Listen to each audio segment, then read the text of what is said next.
Okay, welcome back. So, we are going to march on to Ulaanbaatar. Oh, hold up. Restock everyone. And then march on to Ulaanbaatar. Alright, 4 units now. Do we need to send Sichuan-D again? I don't know, I'm not feeling it. Lubu for sure. Sunsa for sure. Himiko for sure. No Oda Ulau for sure as well. Let's put her like, let's position like that. Benkei? Benkei. Alright. Archers are weak to the frontline units, so we won't attack them with our own magicians. So we're just gonna go ahead and attack Obadai. The names of the AI generic units will refer to a lot of historical, famous historical figures throughout, obviously world history. Obviously, it's kind of a bummer that they didn't put them into the game as special units themselves, like hero units. But obviously they can't put in everyone, otherwise it'd take forever. History just has way too many heroes, man. Yes, you can also get criticals with attribute bonuses too, which is amazing. But I think the rate at which you crit while you attack an enemy that's weak to you is a lot less. It's just what I found anyway. Nobunaga can hit this unit, right? I think so. Another critical attribute bonus. It's not making me look good. And one shot. Alright, cool. Captured that place. Now we're gonna go on a hot springs thing. That one I know for a fact has an HCG, so we're not looking at that. I'm sorry, folks. But we can now march on Karakorum. I think that's the old Mongolian capital. In this game, they consider the capital to be Urgench. I don't know. But I think Karakorum was the in real life capital of the Mongolian Empire. But I could be wrong because my history is kind of whack right now. Anyways, we are going to do Yoshitsune's mission. I wonder if the Mongolians are going to invade. Fuck it.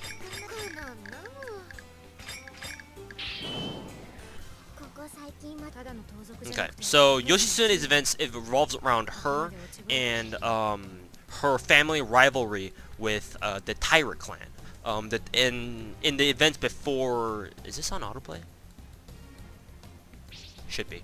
Anyways, in the events before the unification of Japan, Yoshitsune's family was was obviously having a rivalry with another rival clan called the Taira. If you guys have studied medieval Japanese history at all, then you guys will know that Japanese families had a lot of rivalries and whatnot, especially during the Sengoku era and all that stuff. So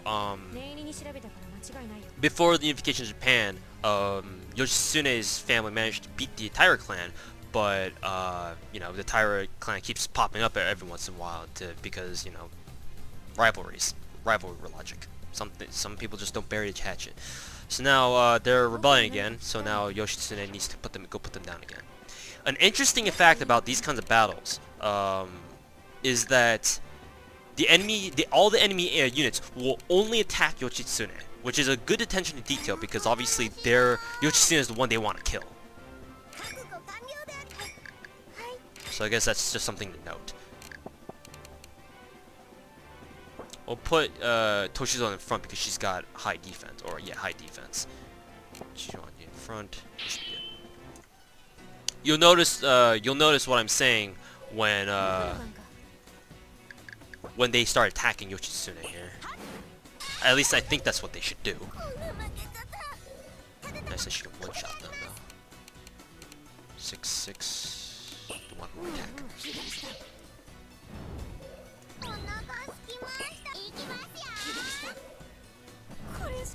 Thank God for Lancelot's 8 attack.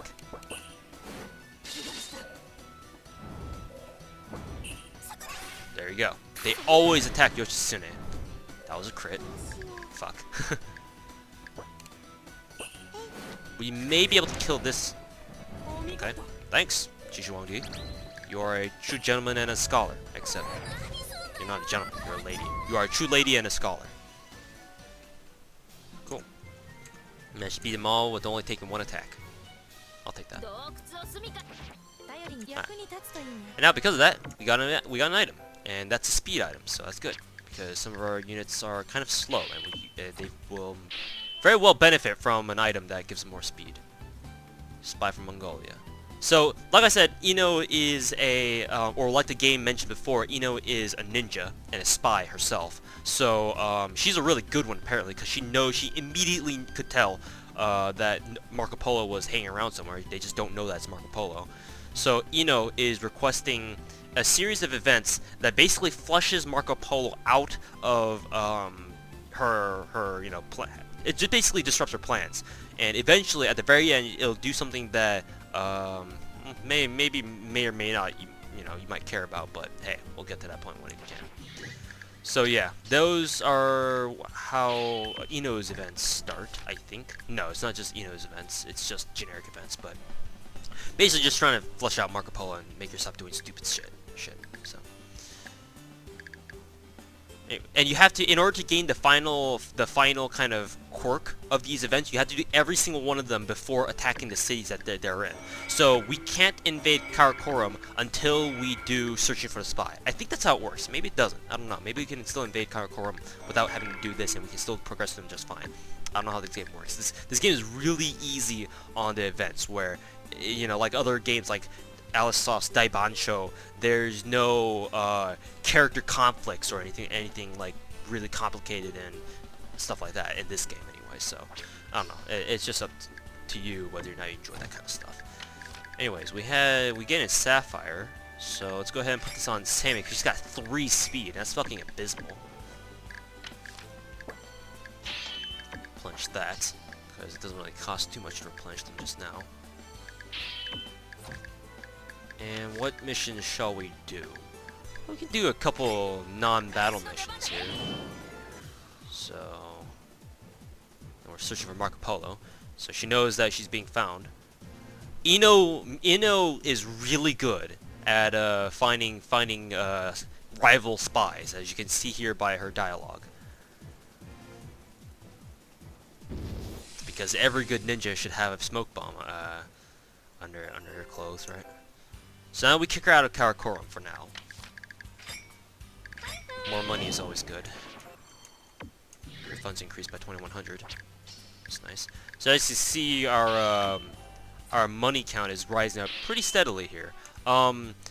Really, it's up to you whether or not you want to spend your money right away, as soon as you get them. I prefer to just hoard a lot of money until I can give all my units like 200 troops all at the same time. That's just kind of like my thing. I like keeping all my units at relatively even troop counts unless they're like, you know, really strong units like Chihaya or King Arthur, where I give them a lot more units than the norm because I can. Seimei shows up because Marco Polo is selling fried tofu.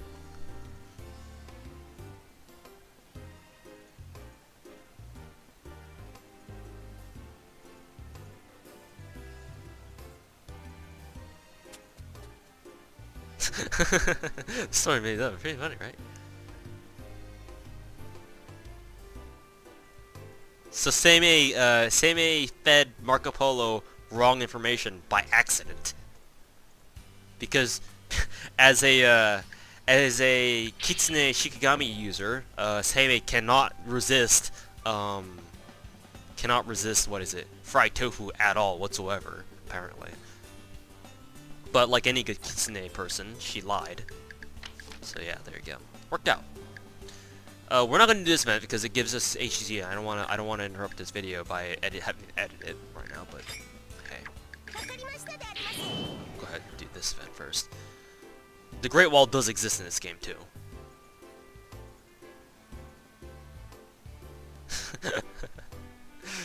Sometimes the translations can be a little bit rough.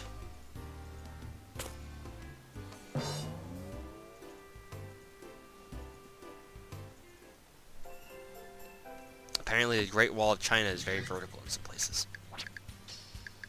How that works, don't ask me. Anyways, let's go ahead and invade Karakorum. No one needs a refill. Maybe we already topped them off, but... So these are melee units. This is the first battle where they introduce melee units to you. They are special melee units, or special, yeah, redundancy. They are special warrior units where they are strictly frontline units where, as you guys see, their attack range, they can only attack directly in front of what's in front of them. They're not like warrior units where they have 2 rows of attacks. Melee units only have 1. So if you put them anywhere else other than the front row, they're basically useless unless they have some sort of really good utility skill. Or maybe if they have a ranged attack of their own. Which in this game, there aren't very many special melee units that can have range attacks, but sometimes some enemies are kind of iffy on that, but we'll get to that when we do. So what's effective against them are basically everything except for Lancers for some weird reason. Warriors are really effective against them, just not Lancers. I don't know why, but they are. In exchange, though, melee units are really effective against Lancer units. As you guys can see, Benkei's Lancer icon shows up in bright red when you hover over the enemy melee units. They won't do that for warrior units, though. But they will do that for hers, for riflemen, and obviously magicians, because magicians are weak to everything. So, easiest counter to melee units, warriors. Lots and lots of warriors. Let's put Eiyuu Senki. And Oda Nobunaga, because Nobunaga riflemen are effective against melee units and warriors. So sometimes certain unit class types are really effective against each other. So it's kind of funny to see battles unfold where they just attack each other. Entry bonus, entry bonus, entry bonus. So yeah. Miko, I guess. Because we're going to be taking some damage, so may as well. And Sunsu for good measure. Sunsu is really fast, which is one of the reasons why I really like her. She almost always moves first because she has 8 frickin' speed. Excuse me.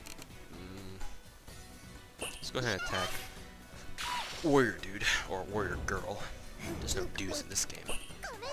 Except for the one on the battlefield in the front row. Hey, crit, nice. Let's see. Niccolo. Why do you have an Italian name? Why is your magician? Maybe it's a reference to Marco Polo's presence, perhaps. Crit attribute? Shit, if I knew you were gonna do that, then why did I bother attacking her with someone else here? Like Himiko or someone.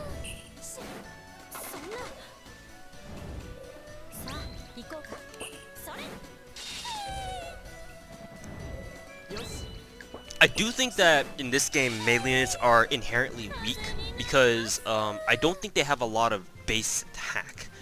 Could just be me, but it's just from what I've seen through playing this game a lot. But yeah, that's just something you have to worry about when you gain your own melee units, and when you want to deploy them, you just kind of have to keep that in mind that they don't do a lot of damage in terms of their base attack. All right, they're invading. So we don't want to put Lubu in the front row. Neither do we want to put Benkei in the front row either.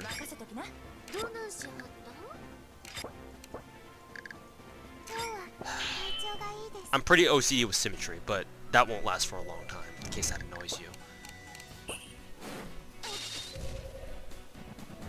Even Toshizo with only 6 attack deals like 500 attribute damage against melee units. Let's go ahead and attack you, because you have less defense.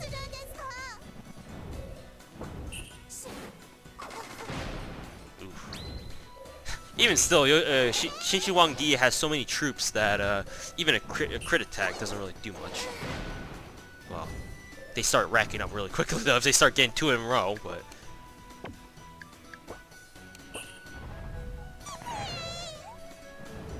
Maybe I should have killed off this one right here. I'm an idiot.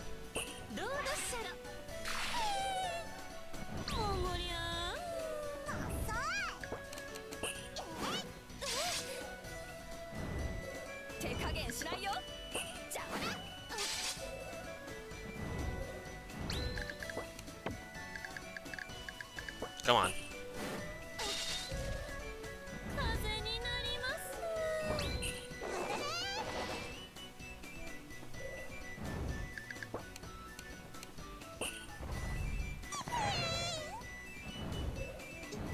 Alright, more attack, and you're dead. And there's more attack from someone else here. Advance! And you're dead. Okay. Another mission here. It's probably Marco Polo up to no good again. Immediately! Inou's here! Based Inou, please. But yeah, my merchandise. So yeah. Inou and Marco Polo are pretty big rivals. Not in the hostile sense, but they're both good at what they do. Anyways, did I save it already? Yes, I did. So we're gonna stop here because it's late at night and I gotta do some work here. So thank you guys very much for watching. And next time we start recording, or next time I start recording, hopefully we can capture the rest of Mongolia and bring both Marco Polo and Kublai Khan under our wing, which is a pun if you realize later on. Keep that in mind later on when we get Kublai Khan's hero skill. We'll find out what that is later, much later on. But anyways, thank you guys very much for watching. We'll see you guys next time.